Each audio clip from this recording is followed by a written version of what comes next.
अपन ने क्या पढ़ा था, अपन ने ओम्स लॉ पढ़ा था, और ओम्स लॉ के अंदर अपन ने क्या देखा, अपन ने ये देखा दैट पोटेंशियल जो है किसी भी सर्किट के अंदर जो पोटेंशियल डिफरेंस है, वही पोटेंशियल डिफरेंस क्या करवाता है, एक करंट को फ्लो करवाता है सर्किट के अंदर। ध्यान से देखिए, कुछ इस तरीके का अपन ने सर्किट बनाया था। This was a conductor, this was a conductor, and conductor से अपन ने ये ऐसे लाइंस जोड़ी, दीज लाइंस आर वायर्स, और वायर्स को फिर लाके किससे जोड़ दिया, एक बैटरी से जोड़ दिया। This is the positive terminal and this is the negative terminal of the battery. यहाँ पर एक करंट की वैल्यू कुछ ऐसे आई करके कुछ करंट फ्लो कर रहा था, and V potential was provided by the battery, V potential was provided by the battery. Now ये बैटरी कनेक्टेड किससे है, ये बैटरी कनेक्टेड किससे है, कंडक्टर से कनेक्टेड है। किससे, कंडक्टर से। So this battery is connected to the conductor. We can say that this battery is providing V potential difference to the conductor. This battery is providing V potential difference to the conductor, and with the help of this battery, there is some current flowing in the circuit.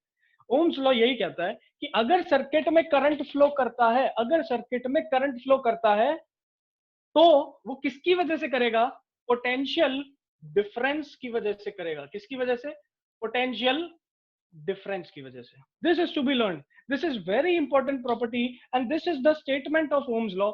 आपके notes के अंदर भी ये लिखा है, if all the physical parameters are constant. देखिए, if all the physical parameters, now what are physical parameters. देखिए, physical parameters हो सकते हैं लेंथ, क्या हो सकते हैं, लेंथ, कि भाई जब भी अपन ने किसी सर्किट के अंदर कंडक्टर लगाया, वायर लगाई, सब कुछ लगाया ना, तो इसकी लेंथ जो है आपने रख दी, जो कुछ भी लेंथ का ये सब था उसको चेंज नहीं करना, ना ही इनका एरिया चेंज करना है, ना ही इनका एरिया चेंज करना है, ना ही इस पूरे सर्किट का टेम्परेचर चेंज करना है, ना ही इस पूरे सर्किट का टेम्परेचर चेंज करना है। इन तीन क्वांटिटीज को अगर अपन कांस्टेंट रख दें, इन तीन क्वांटिटीज को अगर अपन कांस्टेंट रख दें, तो जो करंट सर्किट में फ्लो करता है वो किस पे डिपेंड करता है, पोटेंशियल डिफरेंस पे डिपेंड करता है। किस पे डिपेंड करता है, potential difference. This is known as Ohm's law, this is known as Ohm's law.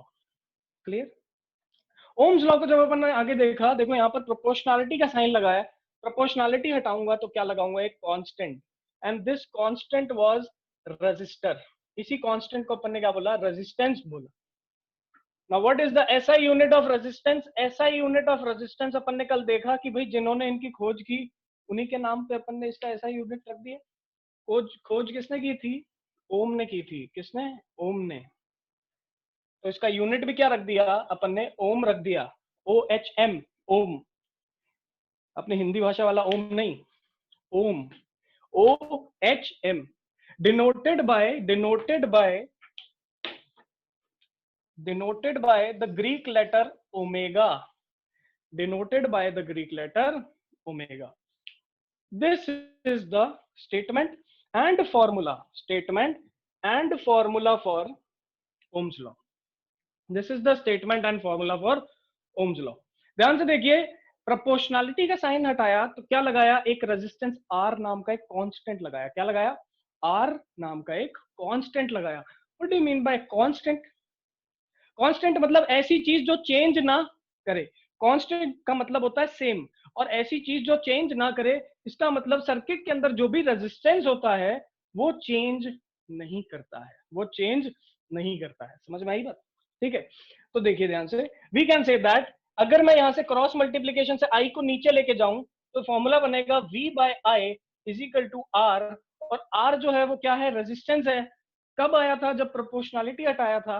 इसका मतलब ये क्या होना चाहिए, कांस्टेंट होना चाहिए। क्या होना चाहिए, कांस्टेंट होना चाहिए। क्लियर बच्चों? This is known as Ohm's law. ये आपके नोट्स के अंदर आपको मिल जाएगा। देखो यहां तक मैंने आपको नोट्स प्रोवाइड किए, इसके बाद के नोट्स आपको कल व्हाट्सएप ग्रुप पे मिल जाएंगे, तो टेंशन वाली बात नहीं है। यहाँ पर ध्यान से पढ़ो और नोट्स से उसको कॉपी में रिवाइज करके अपने नोट्स को कंप्लीट कर लेना। चलिए, तो अभी अपन ने देखा V प्रोपोर्शनल I से फॉर्मूला बनाया, V is equal to I R, and V is equal to I R, this is known as Ohm's law. एक छोटा सा क्वेश्चन करते हैं, मैं आपको यहाँ पर एक क्वेश्चन देता हूँ और आप लोग फटाफट कैलकुलेट करके बताएंगे what is the value which is been asked in the question. जितने भी लोग कैलकुलेट कर लेंगे वो फटाफट एक बार रेज हैंड करेंगे। अगर आपका आंसर करेक्ट होगा तो मैं यहाँ चेक करूंगा कि आंसर करेक्ट है कि नहीं। चलिए, I am giving a question.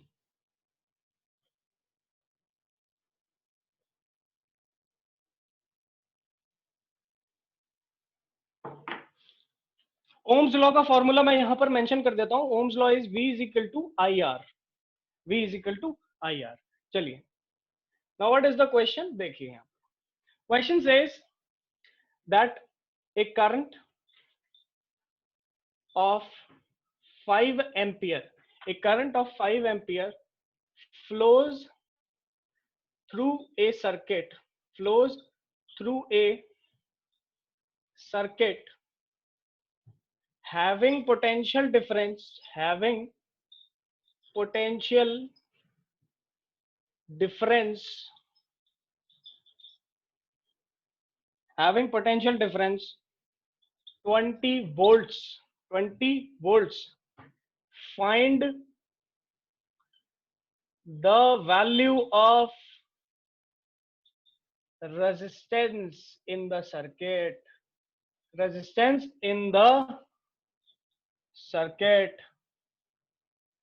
फटाफट बच्चों इसको सॉल्व करके, जितने लोग सॉल्व कर लेंगे रेज हैंड करो। चेक करते हैं अपन किसका आंसर सही है किसका आंसर गलत है। फटाफट, क्या बोल रहा है? a current of 5 ampere flows through a circuit having potential difference 20 volt. 20 volt का पोटेंशियल डिफरेंस है, 5 एम्पियर का करंट है। फॉर्मूला ओम्स लॉ का आपके सामने गिवन है, V is equal to I R. Find करो फटाफट what is the value of resistance, do fast.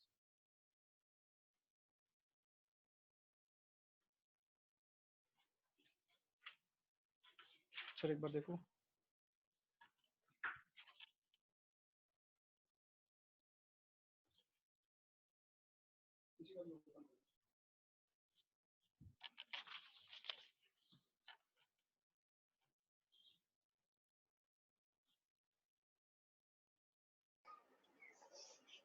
Good morning sir.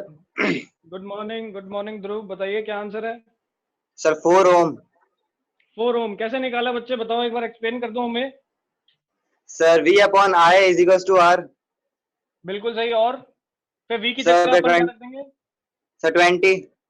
और नीचे क्या कर देंगे? 5। 5। और इसको काट देंगे तो आंसर क्या आ जाएगा? 4 आ जाएगा बच्चे। 4 बहुत ओम। बढ़िया, वेरी गुड। चलिए, तो अभी अपन ने देखा एक बेसिक सा example that how we can get the question in the examination. किस टाइप के क्वेश्चन अपन को एग्जामिनेशन में देखने को मिल सकते हैं और अपन उसको कैसे सॉल्व कर सकते हैं। देखिए, अपन इसको बेसिक लेवल से उठाएंगे और धीरे धीरे धीरे धीरे करके ऐसे टफ क्वेश्चन पे चले जाएंगे और आप बोलेंगे सर बहुत ही आसान से न्यूमेरिकल्स है और दो। चलिए, यहां तक समझ में आया? तो अभी अपन ने क्या देखा? V is equal to I R, in which R resistance जो है वो सर्किट के अंदर क्या रहता है? कांस्टेंट रहता है। सर्किट के अंदर क्या रहता है? कांस्टेंट रहता है। चलिए, now in your NCERT books you will see a topic that there is a proof of और the validation of Ohm's law। मतलब हमें क्या है? वेरिफिकेशन करके बताना पड़ता है कि Ohm's law सही है कि गलत है। हमें क्या करके बताना पड़ता है कि Ohm's law सही है कि गलत है, उसको चेक करके बताना पड़ता है। कैसे चेक करते हैं? ये जो एक्सपेरिमेंट है ये अपन लैब में करते हैं। किसमें? लैब में। जब स्कूल खुल जाएंगे अपन लैब में जा पाएंगे, तो लैब में अंदर जाके अपन क्या करेंगे? एक एक्सपेरिमेंट करेंगे और उस एक्सपेरिमेंट से अपन ये प्रूव करेंगे कि वेदर जो ओम ने बोला वो सही था कि गलत था। जो ओम ने बोला कि जो भी वैल्यूज हैं पोटेंशियल और करंट, और उसके बाद जब अपन रेजिस्टेंस निकालते हैं वो कांस्टेंट आता है, ये सब वैल्यूज सही है कि गलत है, ये अपन चेक करते हैं थ्रू एन एग्जांपल और थ्रू एन एक्सपेरिमेंट। ठीक है, अब वो एक्सपेरिमेंट होता क्या है उसको अपन देखते हैं। अंडरस्टैंडिंग अभी देख लेते हैं, प्रैक्टिकल तब करेंगे जब स्कूल हमारे खुल जाएंगे।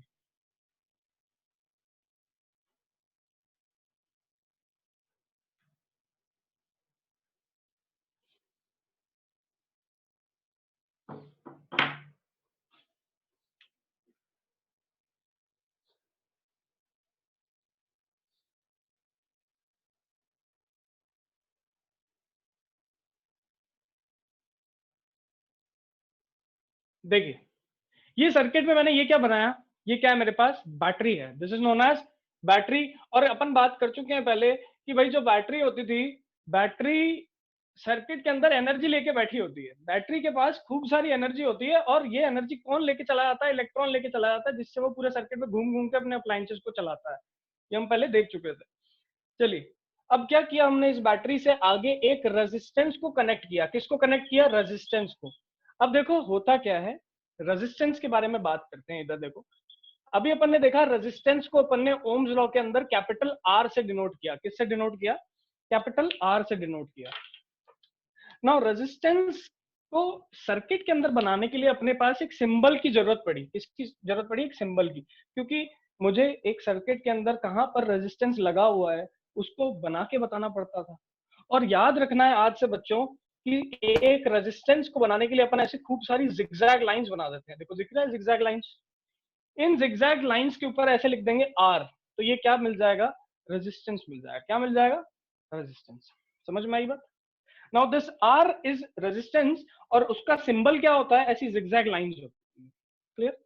अब देखिए ध्यान से, आगे अपन ने क्या किया, इसको और एक्सटेंड किया, नीचे लेकर आए, यहां पर एक डिवाइस लगाया, ऐसे सर्कल बना के ए लिख दिया बीच में। क्या लिखा? ए। और फिर इसको ऐसे यहां से कनेक्ट कर दिया यूं।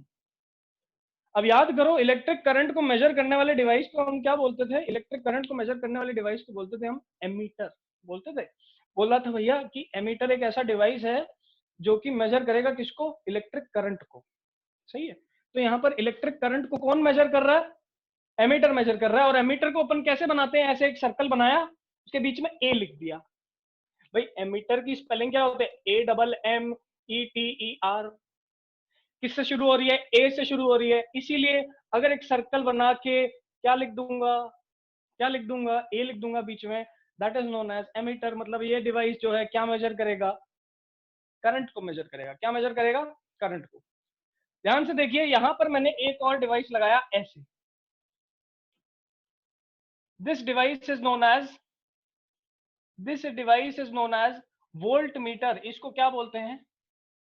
वोल्ट मीटर बोलते हैं। क्या बोलते हैं? Volt meter. और इसको क्या बोलते हैं? एमीटर बोलते हैं। एमीटर का काम होता है करंट को मेजर करना। एमीटर का काम क्या है बच्चों? करंट को मेजर करना। एंड वोल्ट मीटर का काम क्या है बच्चों? Volt meter. नाम से ही पता चल रहा है, वोल्ट को मीटर, मतलब वोल्ट को मेजर करने का काम कौन करता है? वोल्ट मीटर करता है। और वोल्ट क्या होता है? Potential difference. तो अपन नीचे लिख सकते हैं कि किसको मेजर करता है? पोटेंशियल डिफरेंस को मेजर करता है। किसको करता है? पोटेंशियल डिफरेंस को। क्लियर? तो बच्चों यहां पर एमीटर किसको मेजर कर रहा है? करंट को कर रहा है। वोल्ट मीटर किसको मेजर कर रहा है? पोटेंशियल डिफरेंस को। जब अपन लैब में जाएंगे, जब स्कूल्स खुल जाएंगे, तो अपन वहां पर देखेंगे कि वोल्ट मीटर एक्चुअल में कैसा दिखता है। एक्चुअल में क्या होता है, इसमें ऐसे एक ऐसा डायल लगा होता है, ठीक है, उसमें ऐसे एक नीडल होती है, ऐसा बॉक्स होता है, एक वायर यहां से आती है, एक वायर फिर ऐसे चली जाती है। क्लियर है? और यहाँ पर ऐसे खूब सारे मार्किंग्स बने होते हैं। क्लियर? अब होता क्या है, अपन क्या करते हैं, जैसे मान लो ये एमीटर है, तो यहाँ पर लिखा होगा ऐसे ए का मतलब एमीटर। ठीक है, इसको अपन ने सर्किट में ऐसे लगा दिया। क्लियर? अब जितना भी करंट होगा, तो ये डायल क्या है, उस करंट के हिसाब से ऐसे घूमने लग जाता है। दिख रहा होगा बच्चों आपको कि ये डायल उस करंट के हिसाब से ऐसे नीडल जो है ये घूमने लग जाती है, और जिस पे पॉइंट करेगी हमें पता चल जाएगा कि कितना करंट सर्किट में फ्लो कर रहा है। सिमिलरली जिस तरीके से एमीटर काम करता है, वैसे ही यहाँ पर वोल्ट मीटर भी काम करता है कि भैया यहाँ पर एक कुछ इस तरीके से डिवाइस होगा, दो टर्मिनल होंगे, एक ऐसा डायल होगा, यहाँ पर रीडिंग लिखी होगी खूब सारी, और यहाँ पर क्या होगा, मेरे पास एक नीडल होगी। अब ये नीडल ऐसे यहाँ पर बीच में क्या लगा होगा? वी लिखा होगा। देखो यहाँ पर ए लिखा था तो पता चल गया था ये क्या है? एमीटर है। यहाँ पर वी लिखा होगा तो पता चल जाएगा क्या है? ये वोल्ट मीटर है। ठीक है, एक एमीटर एक वोल्ट मीटर। ये भी सेम काम करेगा, जितना भी पोटेंशियल डिफरेंस सर्किट में होगा उसके कॉरेस्पॉन्डिंग ये घूम के क्या दे देगा? वैल्यू दे देगी नीडल। और अपन ये पता करके बता पाएंगे कि what is the value of potential difference in the circuit and what is the value of current in the circuit. Clear बच्चों? तो यहां से अपन को क्लियरली पता चल गया सर्किट के अंदर कैसे अपन करंट को मेजर करेंगे, और सर्किट के अंदर अपन कैसे पोटेंशियल डिफरेंस को मेजर करेंगे। क्लियर बच्चों? चलिए, अब यहां पर अपन ने लगाया है वोल्टमीटर, यहां लगाया एमीटर। अपन को पता चल रहा है ये डिवाइसेस अपन ने लगाए क्यों है, ताकि अपन मेजरमेंट कर पाए। एक चीज आप नोटिस कर रहे होंगे बच्चों कि एमीटर जो है वो तो अपन ने डायरेक्टली यहां लगा दिया सर्किट के अंदर, वोल्ट मीटर को अपन ने अलग से लगाया है। This type of connection is known as parallel connection. क्या बोलते हैं इसे, पैरेलल। जैसे रेल की पटरियां होती है ना, देखो ये रेजिस्टेंस और ये वोल्टमीटर एक दूसरे के पैरेलल हैं, जैसे रेल की पटरियां होती है, इसलिए अपन ने क्या बोला, इसे पैरेलल कनेक्शन बोला। सीरीज कनेक्शन क्या होता है, जैसे ही बैटरी खत्म हुई उसके बाद अपन ने क्या लगा दिया, एमीटर लगा दिया, तो इसको क्या बोला, सीरीज कनेक्शन बोला। याद रखने की बात क्या है बच्चों, कि एमीटर जो है वो हमेशा बैटरी के या फिर सर्किट के अंदर सीरीज में लगता है। किस में लगता है, सीरीज में। Ammeter always ammeter is always attached in a circuit via series connection, but voltmeter is always attached in a circuit via parallel connection। देखो ये रजिस्टर को देखो, मान लो ये जो रजिस्टर है ये रेल की पटरी की एक पटरी है, ठीक है, और वोल्टमीटर क्या है, दूसरी पटरी। अब ये पटरी का क्या रहती है, पैरेलल रहती है ना, जुड़ती थोड़ी ना है, पैरेलल रहती है, और वैसा ही दिख रहा है। देखो मान लो ये दोनों कैसे हैं, रेल की पटरियों जैसे हैं, तो ये पैरेलल दिखता है। This type of connection is known as parallel connection. Clear. अब होता क्या है, ध्यान से देखो। मैं मानता हूं बच्चों आपको एमीटर और वोल्टमीटर समझ में आ गया होगा, कैसे लगाते हैं अपन वो भी समझ में आ गया होगा, और ये डिवाइसेस क्या क्या मेजर करते हैं वो भी समझ में आया है। चलिए अब देखो यहां पर मैं क्या कर रहा हूं, यहां पर मैं बैटरी पे ऐसे एक बड़ा सा एरो बना रहा हूं। बैटरी पे मैंने क्या बनाया, एक बड़ा सा एरो बनाया। आप लोगों ने अगर रेडियो देखा हो, आप लोगों ने अगर एफएम रेडियोस देखे हो, तो उसमें से वॉल्यूम का डायल होता है। गाड़ियों के अंदर भी जब अपन वॉल्यूम चेंज करते हैं, गाड़ी के अंदर स्पीकर सिस्टम लगा होता है, उस सिस्टम में जब वॉल्यूम को चेंज करना होता है तो ऐसे एक डायल लगा होता है। सही है, ठीक है।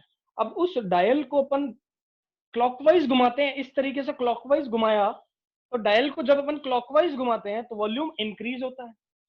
डायल को जब एंटी क्लॉकवाइज घुमाते हैं तो वॉल्यूम डिक्रीज होता है। सिमिलरली लैब में एक ऐसा डिवाइस होता है, सिमिलरली हमारे लैब्स में एक ऐसा डिवाइस होता है जिसमें ऐसे एक डायल लगा होता है। इस डायल को जब हम घुमाते हैं तो हमें डिफरेंट डिफरेंट पोटेंशियल डिफरेंसेस मिलते हैं। क्या मिलते हैं, डिफरेंट पोटेंशियल मिलते हैं, ठीक है। And this device is known as battery eliminator. क्या बोलते हैं इसे, बैटरी एलिमिनेटर। तो हम लैब के अंदर बैटरी नगर लगा करके क्या लगाते हैं, बैटरी एलिमिनेटर लगाते हैं। एंड बैटरी एलिमिनेटर का काम क्या होता है, ये यहाँ पर डिफरेंट पोटेंशियल डिफरेंस देता है। जब मैं इस डायल को घुमाऊंगा तो ये पोटेंशियल डिफरेंस बढ़ा देगा, जब मैं इसको कम कर दूंगा तो पोटेंशियल डिफरेंस कम कर देगा। बस इतना याद रखना है। चलिए अब होता क्या है, मैंने इस सर्किट में जैसे जैसे पोटेंशियल की वैल्यू को बढ़ाया, जैसे जैसे पोटेंशियल की वैल्यू को बढ़ाया, वैसे वैसे मैंने क्या देखा कि करंट भी क्या करता है, बढ़ता है। तो मैंने एक ग्राफ बनाने की कोशिश की, ग्राफ बनाया कुछ इस तरीके से। देखो मैंने एक तरफ तो लिखा पोटेंशियल, एक तरफ लिखा करंट। मैंने जैसे जैसे पोटेंशियल को बढ़ाया, पोटेंशियल कौन देता है, बैटरी देती है। जैसे जैसे पोटेंशियल को बढ़ाया, करंट भी क्या दिखता है, बढ़ता हुआ दिखता है। भाई करंट के अंदर ऐसा एक नीडल होता है एमीटर के अंदर, वो नीडल की वैल्यू ऐसे बढ़ती जाती है, बढ़ती जाती है, बढ़ती जाती है।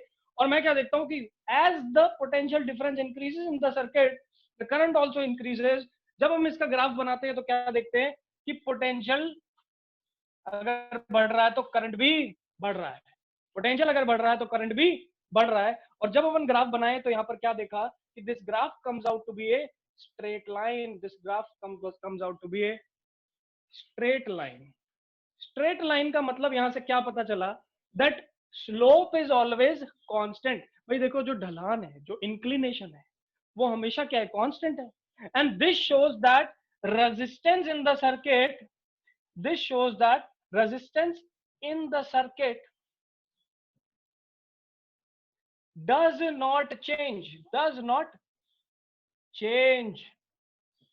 तो बच्चों इस एग्जांपल से अपन ने प्रूव क्या किया, इस एक्सपेरिमेंट से अपन ने प्रूव ये किया कि जब अपन different different value of potential, different different value, देखो पहले पोटेंशियल की वैल्यू इतनी ली तो करंट इतना मिला, फिर अपन ने पोटेंशियल की वैल्यू को बढ़ाया तो करंट की वैल्यू भी बढ़ गई, फिर और करंट पोटेंशियल की वैल्यू को बढ़ाया तो फिर और पोटेंशियल की वैल्यू बढ़ी।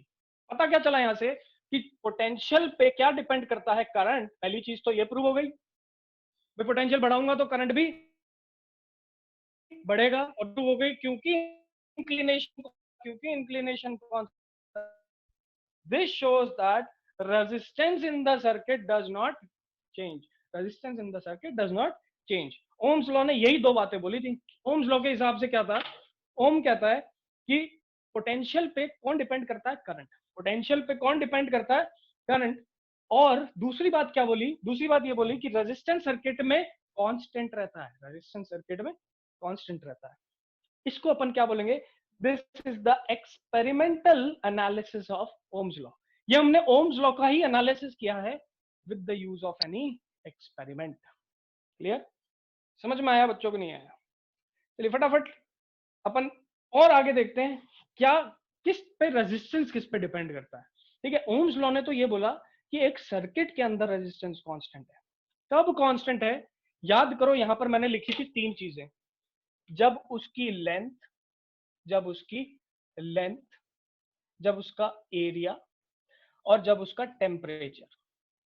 याद करो, लिखा था, बोला था जब ये तीन चीजें सेम रहेंगी, ये तीन चीजें चेंज नहीं करेंगी, तब तक रेजिस्टेंस भी क्या रहेगा, सेम रहेगा। अगर हम इन तीन चीजों को चेंज करने लग जाएं तो रेजिस्टेंस भी चेंज हो जाता है। अगला पॉइंट वही है, अगले पॉइंट को स्टडी करते हैं, देखिए।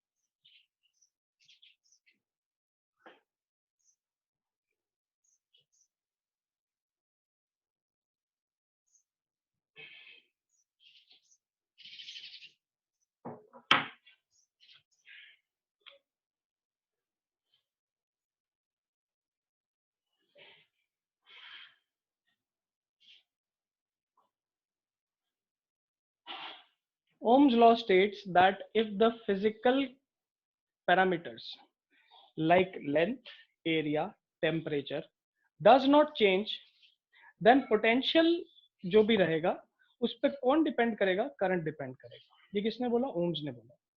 ओम्स लॉ के तहत अपन ये बोल सकते हैं। इसके बाद अपन क्या बात करते हैं, इसके बाद अपन ये बात करते हैं कि मान लो एरिया, लेंथ और टेम्परेचर चेंज कर जाए। मान लो सर्किट में एरिया, लेंथ और टेम्परेचर चेंज कर जाए तो क्या होगा। तो देखिए ध्यान से, if physical parameters, if physical parameters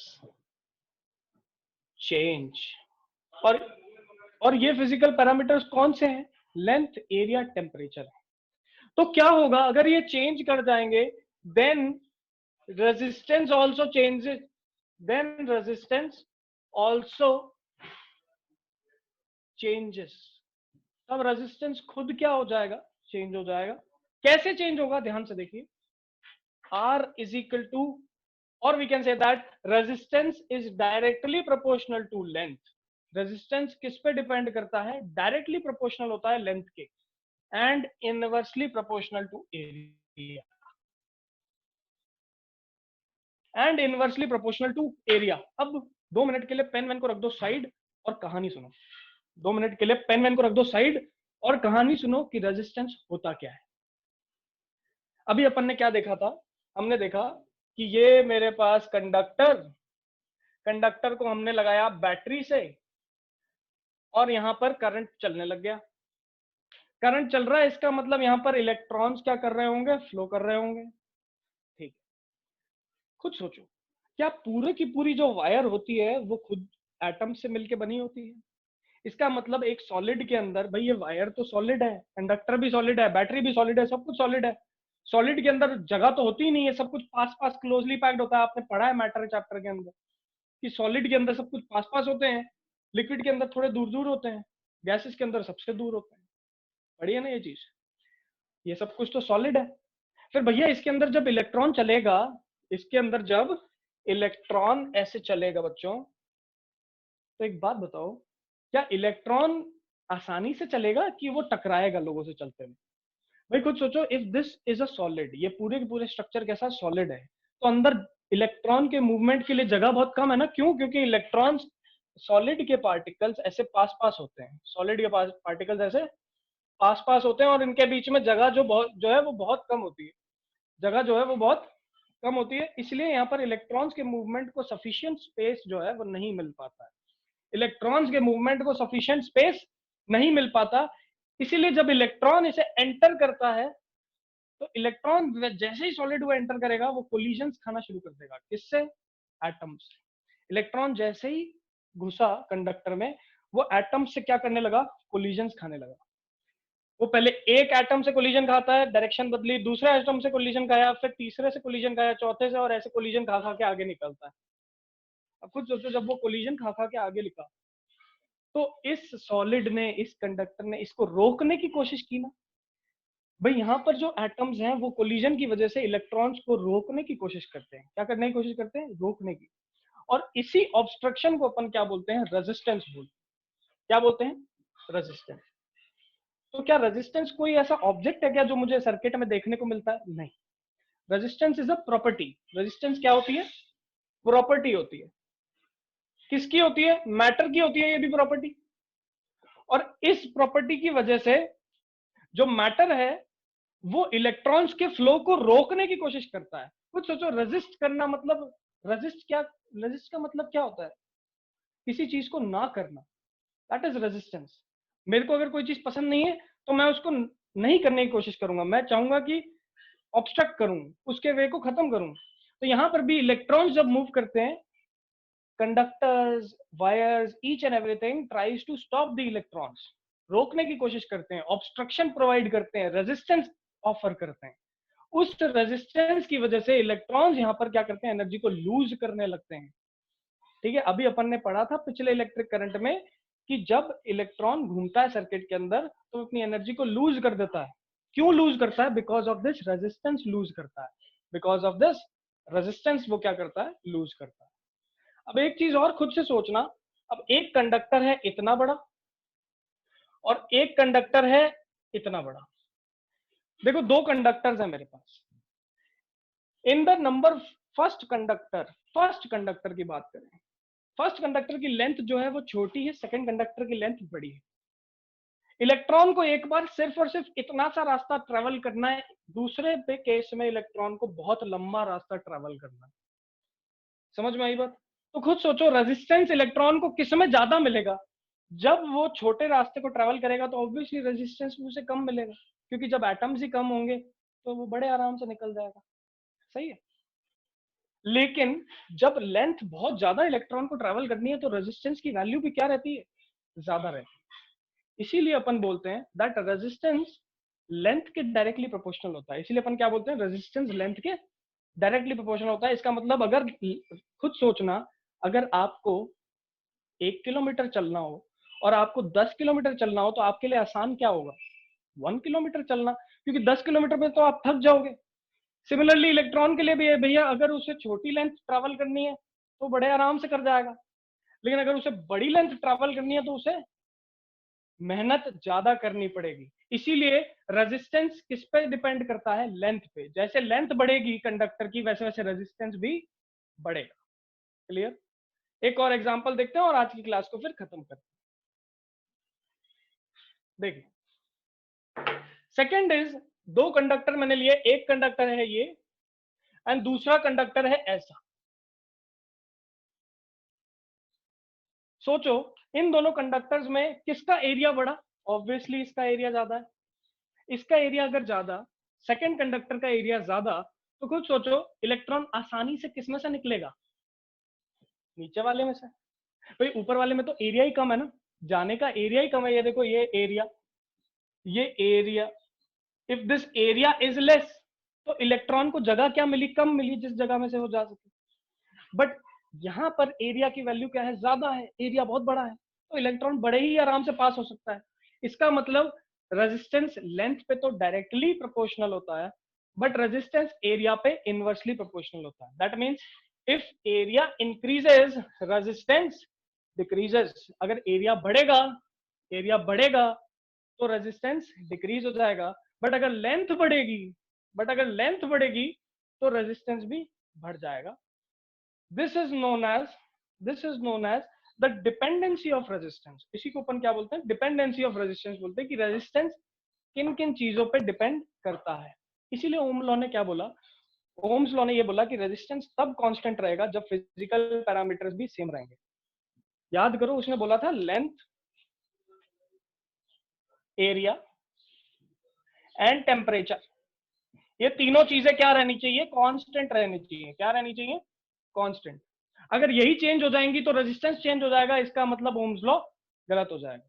इसीलिए ओम्स लॉ ने क्या बोला? ये तीन चीजें क्या रहनी चाहिए? कांस्टेंट। और अब अपन को पता चल गया कि अगर लेंथ बढ़ेगी तो रेजिस्टेंस भी बढ़ेगा, एरिया बढ़ा तो रेजिस्टेंस कम हो गया।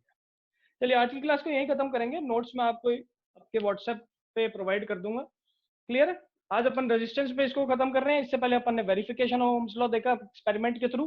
अब किसी को भी कोई डाउट है तो फटाफट रेज हैंड करके बता दो, अपन उसके डाउट्स लेते हैं। बोलो सर।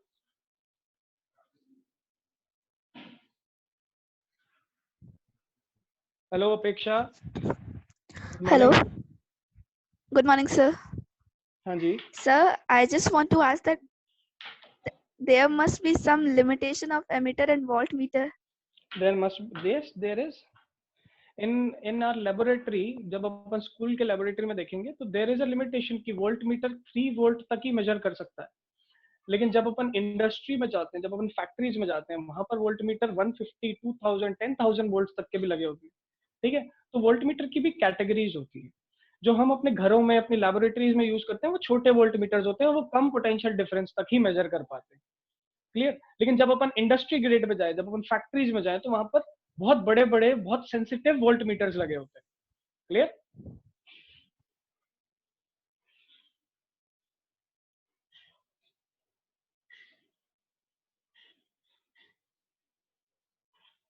रैंडमली खोल दो सर, किसी का भी एक का भी।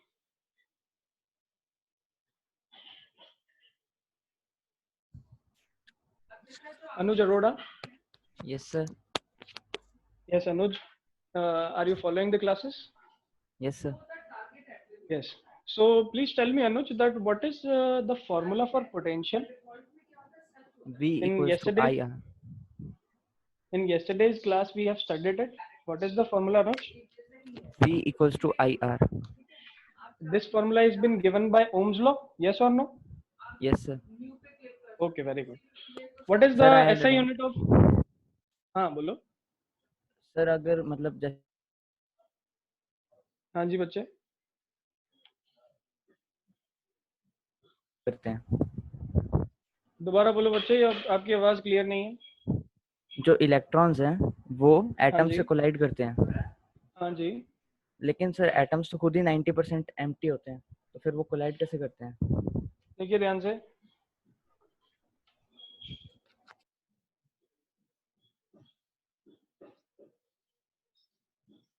इस टाइप से होता है एटम। जब इलेक्ट्रॉन आया, ये बाहर से इलेक्ट्रॉन आ रहा है, ये इसके पास पहले से इलेक्ट्रॉन है, क्या दोनों आपस में रिपल्शन नहीं करेंगे? ठीक है? और रिपल्शन की वजह से ये इसने डायरेक्शन बदल दी, रिपल्शन की वजह से इसने ये अपनी डायरेक्शन बदल दी। क्लियर? क्योंकि खुद सोचो, ये इलेक्ट्रॉन है, यहां से इलेक्ट्रॉन आ रहा है चलता हुआ, ड्यू टू रिपल्शन ये हो सकता है ऐसे मुड़ जाए। क्लियर? अब देख लो, मान लो इलेक्ट्रॉन ऐसे आ गया, ठीक है, और खाली स्पेस के अंदर से चला गया, तो खाली स्पेस के अंदर से वो हो सकता है सीधा निकल जाए। सही है? तो हो सकता है कि अगर वो खाली स्पेस में है तो वो सीधा निकल जाए, बट अगर वो इलेक्ट्रॉन इलेक्ट्रॉन के सामने आता है तो ड्यू टू रिपल्शन अपनी डायरेक्शन को बदल देता है, and this is known as collision. यहीं पे इसी चीज को अपन कोलिजन बोलते हैं। क्लियर? आगे जब तक 12th क्लास तक भी अपन इसी चीज को पढ़ते हैं, यही कॉन्सेप्ट याद रखना है कि रेजिस्टेंस के अंदर क्या हो रहा है, due to collisions, due to the change in directions, energy lose कर रहा है इलेक्ट्रॉन, और इसी एनर्जी को कंडक्टर यूज करके अपने सारे अप्लायंसेस चला रहा है। क्लियर?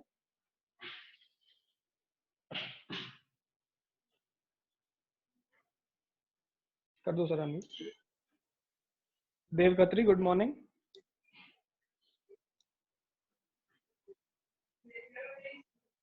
देव Khatri, good morning.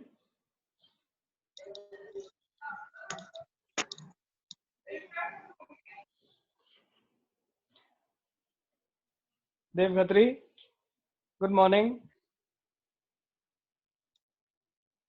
No sound sir.